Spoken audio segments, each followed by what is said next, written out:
حروف المد يا أبناء، الواو والألف والياء، الواو والألف والياء، نجدها وسط وآخر الكلمات بدون همزة ولا حركات، بدون همزة ولا حركات، ومعها تعلو الأصوات، ومعها تعلو الأصوات. المد بالألف، المد بالألف، المد بالألف. حين ينطق في الكلمات نفتح فمنا يا أخوات، نقول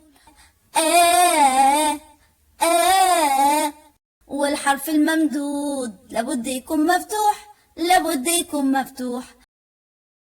أكل آكل، سأل سائل، عدل عادل،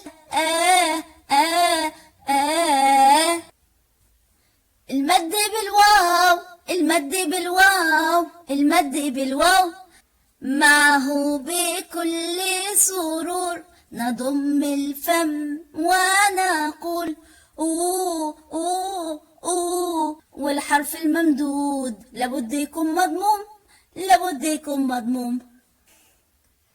يقل يقول، يصم يصوم، يقم يقوم،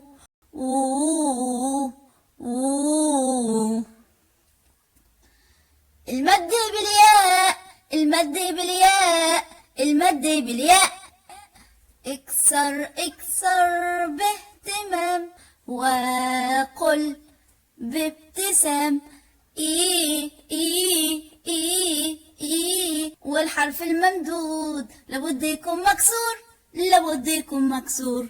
يبيع يبيع، يقم يقيم، يعيش يعيش، إي إي إي. هيا هيا يا أبطال بدون سؤال نستخرج في الحال المد والممدود، المد والممدود. قطتي تلهو فوق السرير تموء بلطف مثل الغدير، عيناها نجم في السماء تملأ قلبي بالبهاء، تملأ قلبي بالبهاء.